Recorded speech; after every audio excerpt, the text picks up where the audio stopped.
அன்பர்களே, வளைகுடா பதற்றம் மிகப்பெரிய பதற்றமாகவே இன்னும் இருந்து வருகின்றது. ஈரான் பதற்றங்களுக்கு மத்தியில் அமெரிக்க விமானப்படை மத்திய கிழக்கில் 2 சிறப்பு F-16CJ வான் பாதுகாப்பு ஒடுக்குமுறை பிரிவுகளை நிலைநிறுத்தியுள்ளது. இது எந்த இடம் என்று சரியாக சொல்லவில்லை, அதாவது மறைக்கப்பட்டிருக்கின்றது. அதாவது ஈரானின் ஏவுகணைகளை எதிர்கொள்வதற்காகவே இந்த சிறப்பு விமானம் அமெரிக்காவிலிருந்து தெரிவிக்கப்பட்டதாகவே சொல்லப்படுகின்றது.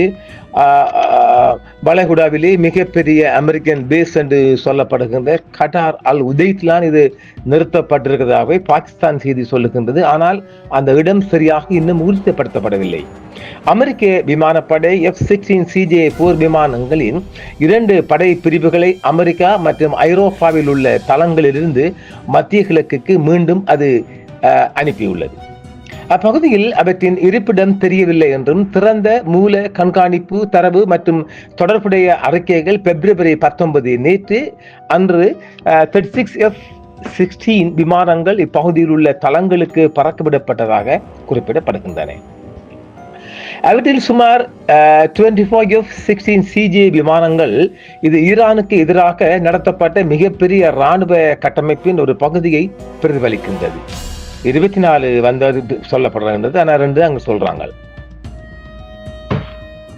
அடிப்படை F-16C இருந்து ஒரு முக்கிய வேறுபாடு என்னவென்றால் F-16CJ விமானங்கள் AN/ASQ-213 ஹாம் இலக்கு அமைப்புக்கு கம்பி மூலம் இணைக்கப்பட்டு சான்றளிக்கப்பட்டுள்ளன. இது உட்கொள்ளும் இடத்தின் பக்கத்தில் பொருத்தப்பட்ட ஒரு ஃபேக்ட் ஆகும். இது விரோதமான ரேடார் உமிழ் பான்களை செயலற்ற முறையில் கண்டறிந்து AGM-88 ஹாம் கதிர்வீச்சு எதிர்ப்பு ஏவுகணைகளுக்கு துல்லியமான இலக்கு தரவை வழங்குகிறது. AGM-88 என்பது வான் பாதுகாப்பு அமைப்புகளை குறிவைப்பதற்கான அமெரிக்க ஆயுத படைகளின் முதன்மை ஆயுதமாகும். மிஷாபா விமான தளத்தின் 35வது போர் விலங்கிலிருந்து F-16J போராளிகள் F-16CJ எதிரி ரேடார் கவரேஜின் நிகழ் நேர படத்தை உருவாக்க STS பாடை பயன்படுத்தலாம் என்றும் இது முன்னுரிமை உமிழ் பாகன்களை கதிர்வீச்சு எதிர்ப்பு ஏவுகளுடன் ஈடுபடுத்த தேவையான நுண்ணறிவை வழங்குகிறது. ASQ-213 விமானிகள் போராளிகளின் சொந்த ரேடார்களை பயன்படுத்தாமல் செயலற்ற கண்டறிதலை பயன்படுத்தி தங்கள் AGM-88 ஏவுகணைகளை குறிக்க அனுமதிக்கிறது.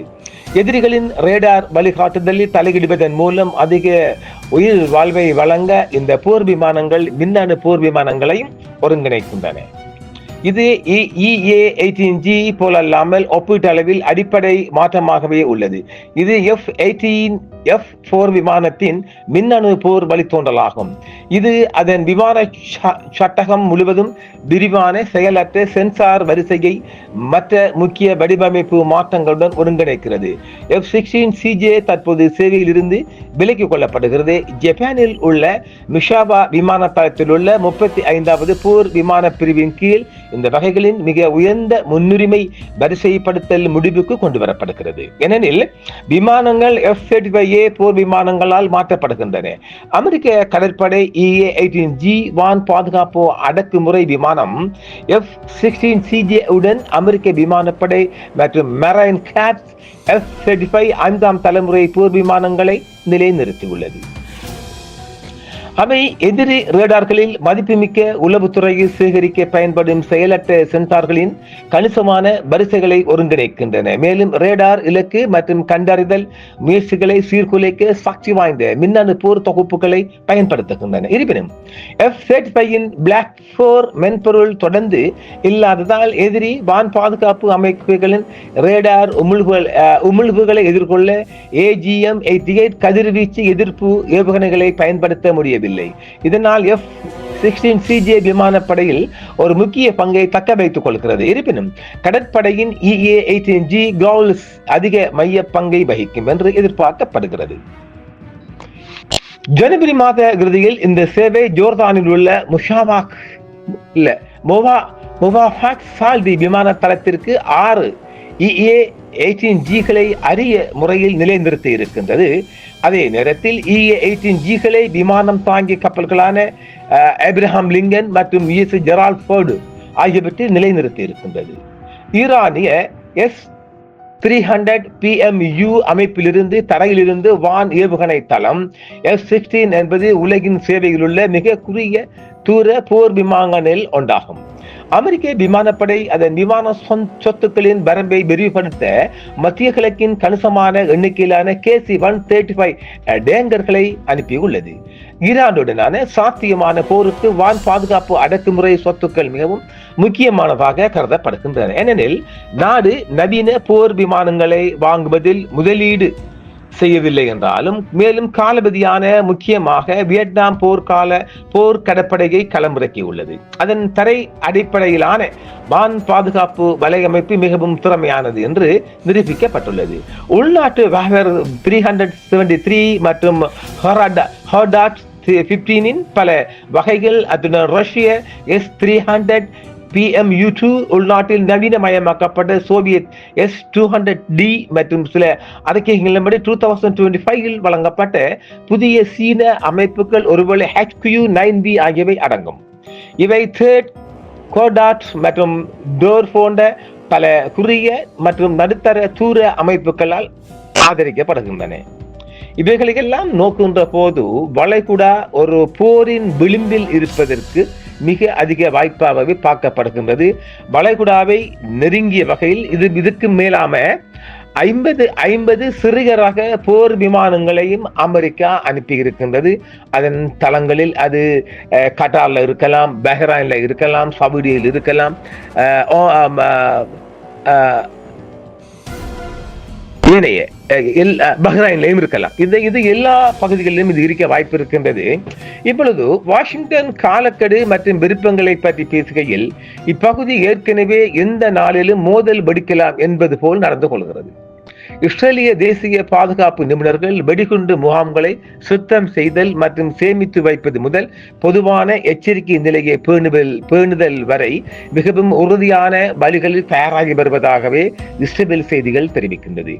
காசாவில் நடந்து வரும் நெருக்கடிகள் மற்றும் ஹவுதிகளால் இயக்கப்படும் உறுதியற்ற தன்மையின் மீது அரசாங்கங்களும் மக்களும் சாத்தியமான விரிவாக்கத்திற்கு தயாராகி வருவதால் ஈரானின் மத்திய கிழக்கின் சில பகுதிகளில் இதே போன்ற எச்சரிக்கைகள் காணப்படுகின்றது. அதாவது வளைகுடா இப்பொழுது ஒரு போருக்கு மிக ஒரு நரோவில் என்று சொல்லலாம். அது கிட்டத்தட்ட நெருங்கி விட்டது போல்தான் நாள் நீடிக்கிறது ஒழிய அந்த போர் இல்லாமல் போவதற்கான வாய்ப்பு இல்லை என்றுதான் சொல்லலாம். இதேபோல அமெரிக்க கடற்படை மற்றும் ஈரானின் போட்டியிடும் அணுசக்தி மற்றும் ஏவுகணை திட்டங்களுடன் இணைந்து நிலையற்ற மற்றும் ஆபத்தான சூழலை உருவாக்குகிறது. இது எந்த நேரத்திலும் வெடிக்கக்கூடும் அதாவது இது ஒரு தவறான கணக்கீடு, அதாவது ஒரு தவறான கவுண்டிங் அல்லது உள்நாட்டு அரசியல் அழுத்தம் மோதலை நோக்கி சமநிலையை சாய்க்கும் அபாயத்தை மேலும் அதிகரிக்க. அதாவது பெஞ்சமின் மாம்சன் அமெரிக்க நெய்னாவுக்கு மிகப்பெரிய அழுத்தம் கொடுக்கிறார். அந்த அழுத்தத்துல முக்கிய பாயிண்ட் என்னென்றால் இவர் நிறைய சேட்டைகள் இருக்குது. அமெரிக்க நெய்நாட நாய் சேட்டைகள் நிறைந்து இருக்குது. அது இன்னும் கொஞ்சம் நாங்க ஒன்று தான் ஊற்றிக்கிறோம். இன்னும் கொஞ்சம் நான் ஏற்கனவே சொன்னேனே ஒரு அலுங்கு, அதாவது 4 மாதங்களுக்கு முதலே சொன்னேன், இஸ்ரேலின் ஒரு அலுங்கு பிடிக்கில் ஒரு மிக இறுக்கமான ஒரு கழுத்து பிடிக்குள் நெய்னா மாட்டிக்கொண்டிருக்கிறார். அது எது என்று தெரியவில்லைங்க. இப்போது F-15 வந்துட்டு F-15க்குள்ள இவர் நிறைய சேட்டைகள், நாய் சேட்டைகள், சில்லறை சேட்டைகள் எல்லாம் நெய்நாட நிறைய இருக்குது. நீங்க இந்த ஈரானுக்கு எதிராக ஒரு யுத்தத்தை தொடுக்கலை என்றால் நாங்க இந்தியால மீண்டும் வீடியோ ஃபைல கிளப்பிட்டுருவோம். இதுதான் இந்த எச்சரிக்கை. அப்ப இவருக்கு ஒரு தவறான கணக்கீடு என்றால் ஈரானை அடித்து சாய்க்கலாம், அதாவது வெனிசுவேலா போன்று அடித்து சாய்க்கலாம் என்று அமெரிக்காவின் ஒரு தவறான கணக்கீடு இங்க வருகிறது. அப்ப உள்நாட்டு அழுத்தம் என்கின்ற போது பெஞ்சமின் மாம்சுற அழுத்தம் மிக அதிகமாக நெய்னாவுக்கு வந்து தலைக்கேறிச்சு.